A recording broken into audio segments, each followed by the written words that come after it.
spiritually, but not physically. It moved. We'll talk about that in the message. It's there spiritually, but not physically. Under these letters, and this is and Brother Zechariah can confirm this.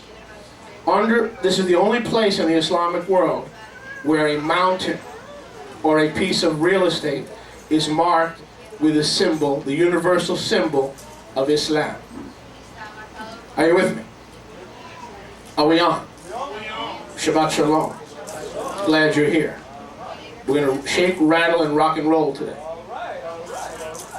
Now, underneath that, we came across, or Google, the aerial photo of a strange terminology.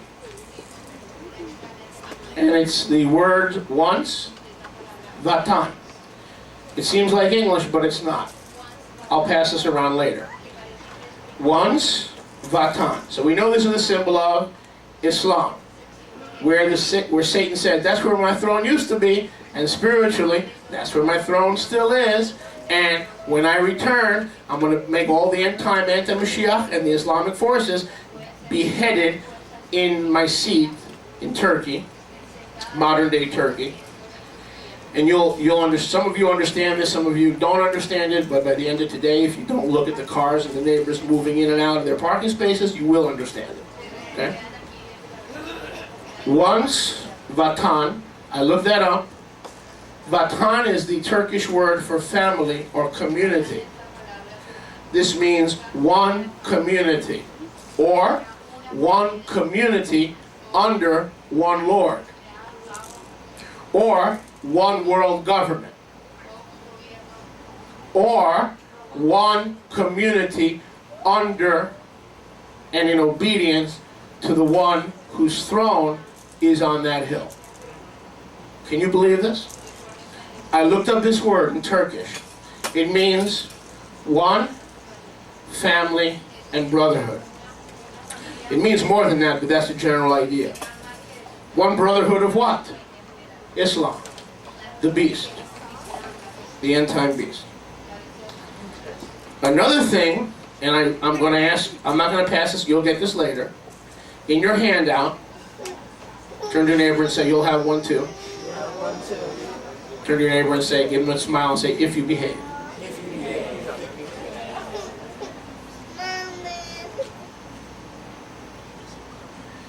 We know that Yochanan, the writer of the book of Gileanah, Revelation, was exiled in the island of what?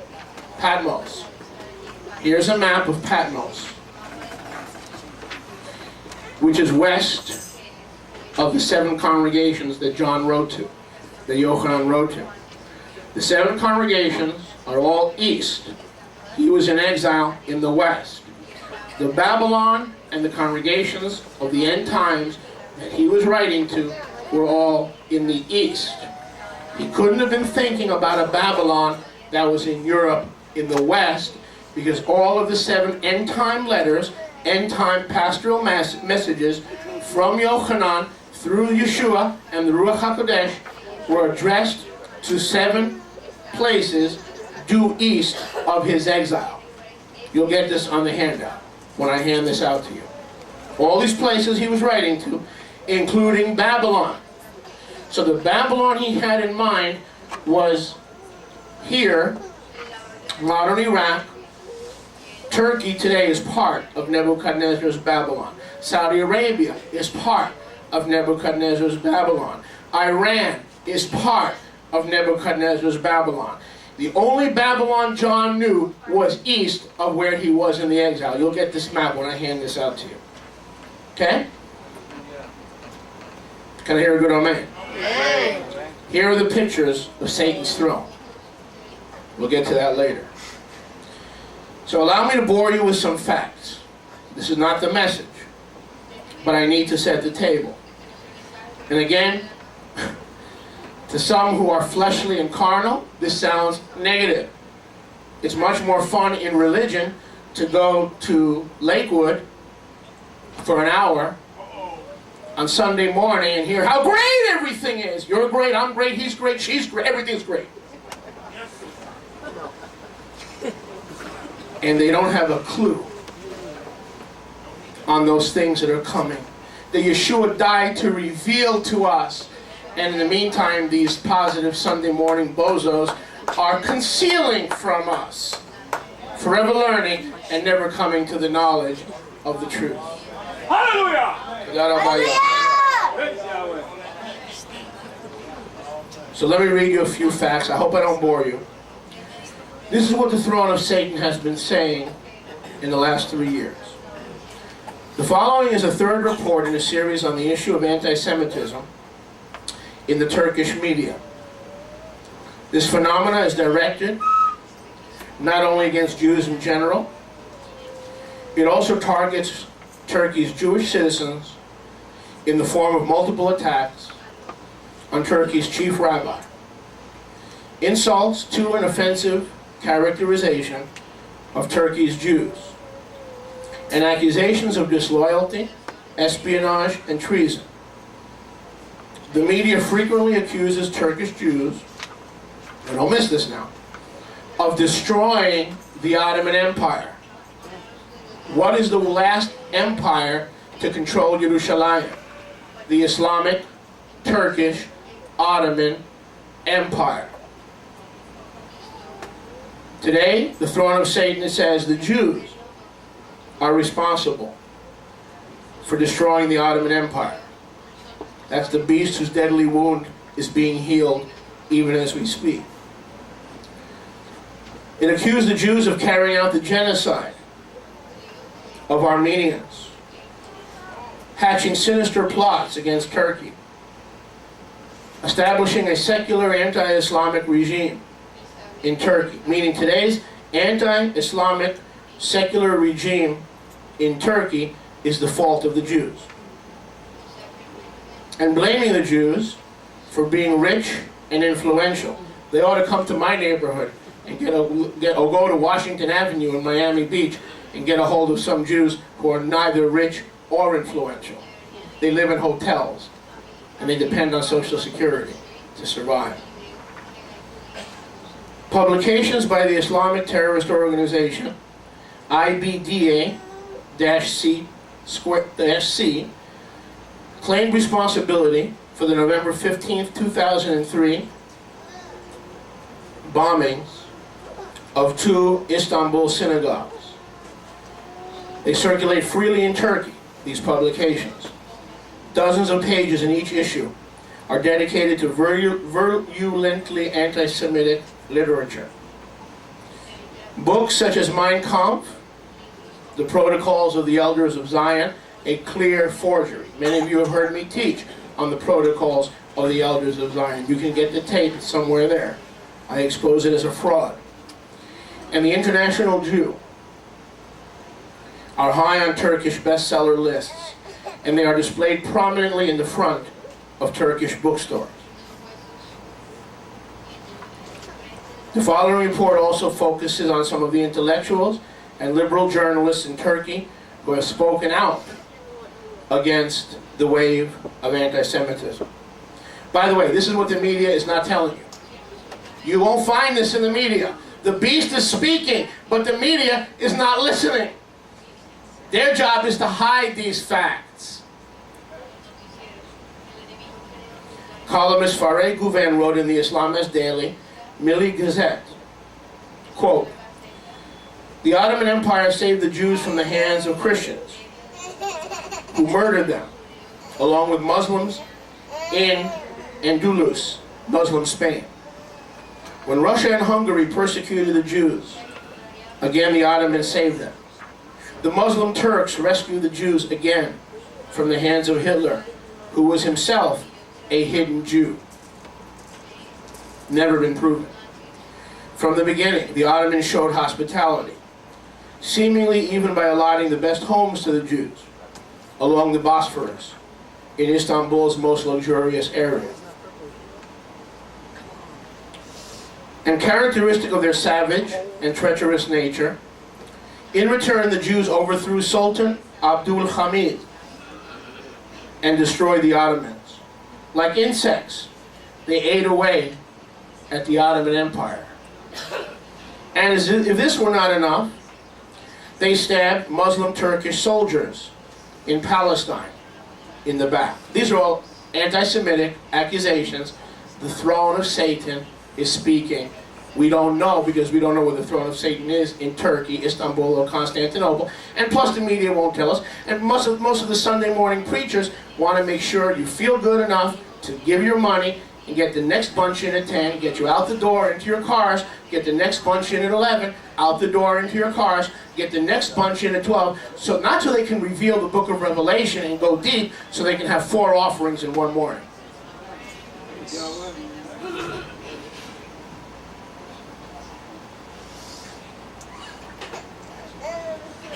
Judaism is synonymous with treason, says columnist Farid Gouven. They betrayed God. Goad.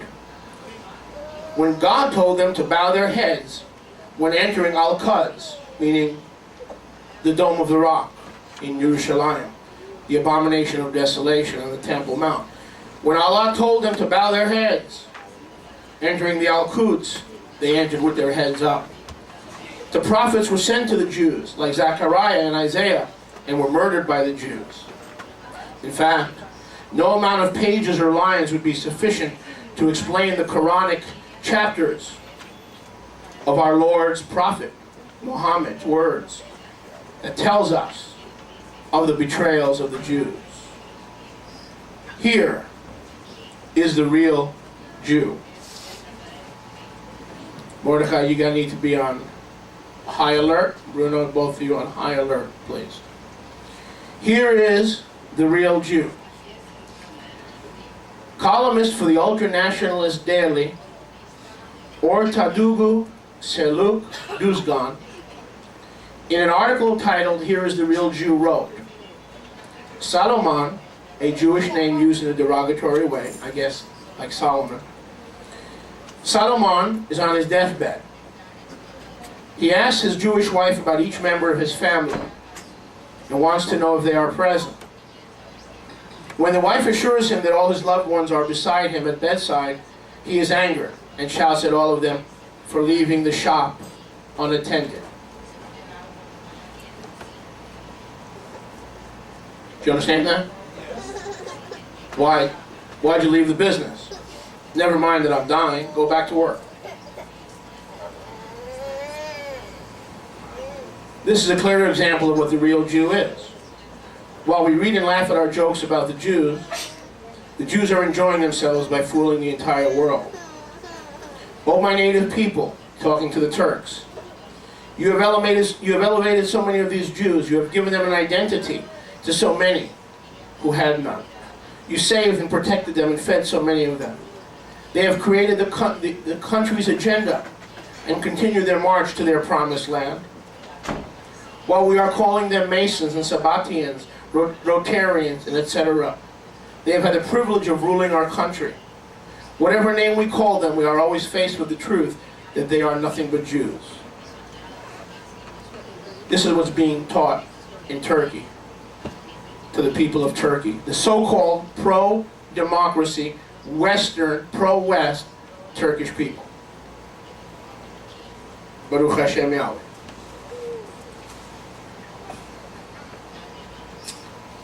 We are surrounded. Wherever we look, we see traitors. Wherever we turn, we see impure, false converts. Whichever stone you turn over, there is a Jew under it. And keep thinking to ourselves, Hitler did not do enough to these Jews.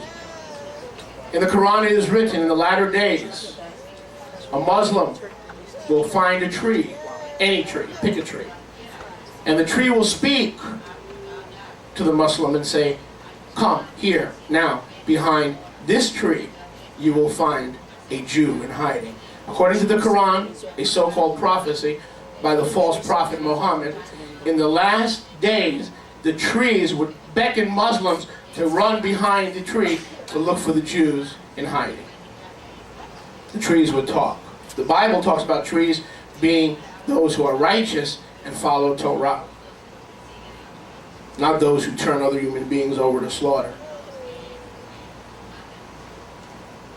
Turkey's chief rabbi attacked and reviled by the media. On August 17, 2004, the Islamist daily Anadulada Vakit, popularly known as Vakit, published a column by Abdulmarahim Karakok that lauded Hitler for his foresight and for purging the bloodthirsty, swindling Jews, and praised Osama bin Laden. In February 2005, the publication of the daily in Germany was banned by the German government because of its anti-Semitic incitement and Holocaust denial. The Turkish press reacted with attacks and smears against the German government, particularly German Interior Minister Otto Schily. On March 2, 2005, German Ambassador to Ankara, Wolf Born, sent a letter to Turkish Press Council President Oktay Eksi of the centrist, widely circulated daily Hurriyet, who had called Germany's ban on the Vakit the murder of the law. In it, Ambassador Born said that Vakit's articles were inciting and disgusting. That is the German minister rebuking the Turkish media. Boy, have things changed. Boy, have things changed.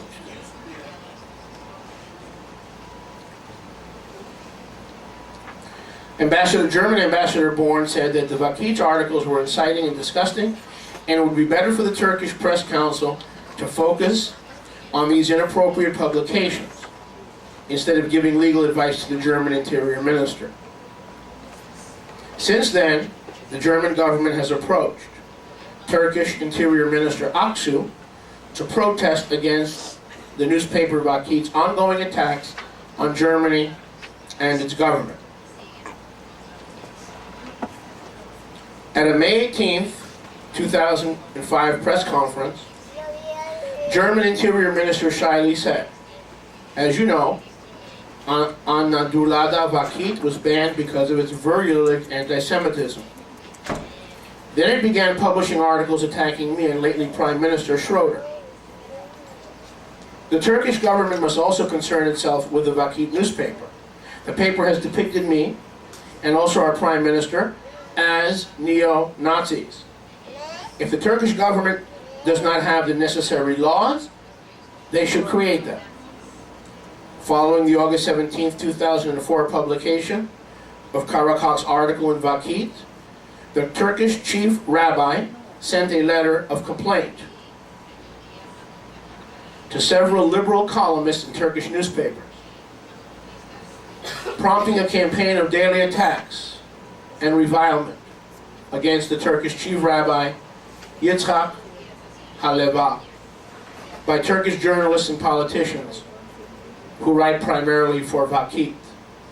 The following are a few sample excerpts from this anti-Semitic campaign against Turkey's chief rabbi. You don't hear this stuff in the media, do you? That this is what the seed of Satan is propagating to Muslims around the world? I've never heard a word of this unless I dig in and I do the research. On August 26, 2004, the headline of Vakit's lead story read, "The chief rabbi of Turkey, who criticizes free thought, is indifferent to Ariel Sharon's cruelty."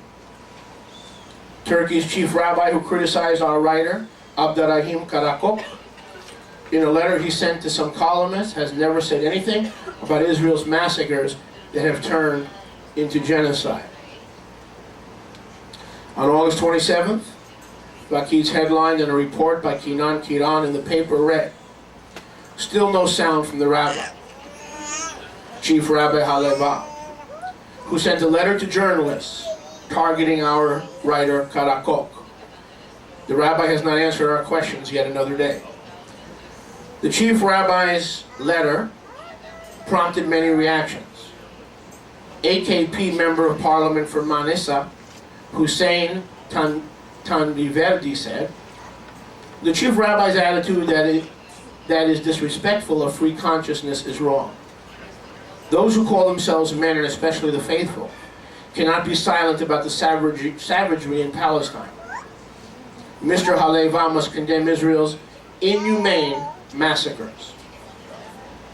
Member of Parliament Tanviverdi added, "In the face of the existing barbarism and massacres of Israel, Mr. Karakok has sought to stop this human tragedy by reminding us of these historical facts.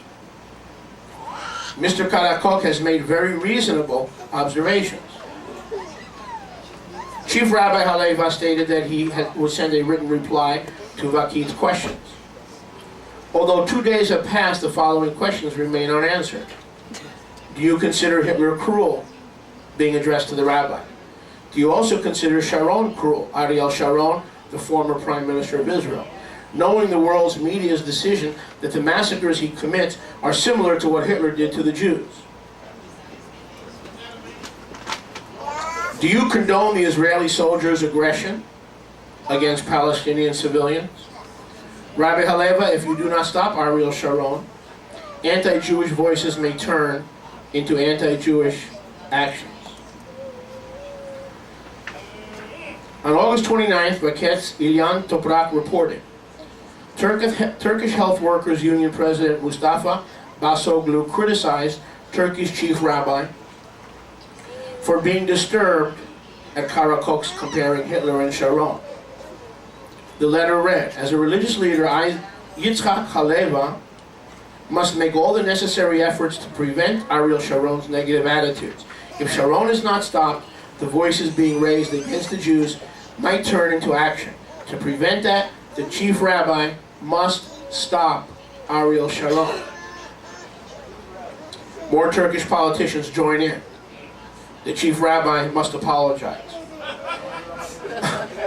On August 28th, don't think the seed of Satan has been silent. Don't ever think Satan makes sure that we as believers don't hear about what the seed of Satan is saying.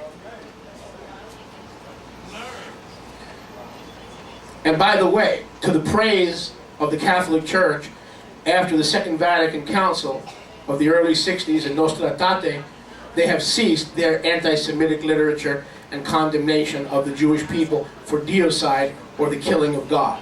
To the Catholic Church's credit, they are not spouting out any more anti-Semitism. But it is coming from the seed of Satan, from the seed of the beast. And it comes in greater and greater volumes. On August 28th, the front page of Vakit read, politicians are reacting to Chief Rabbi Haleva.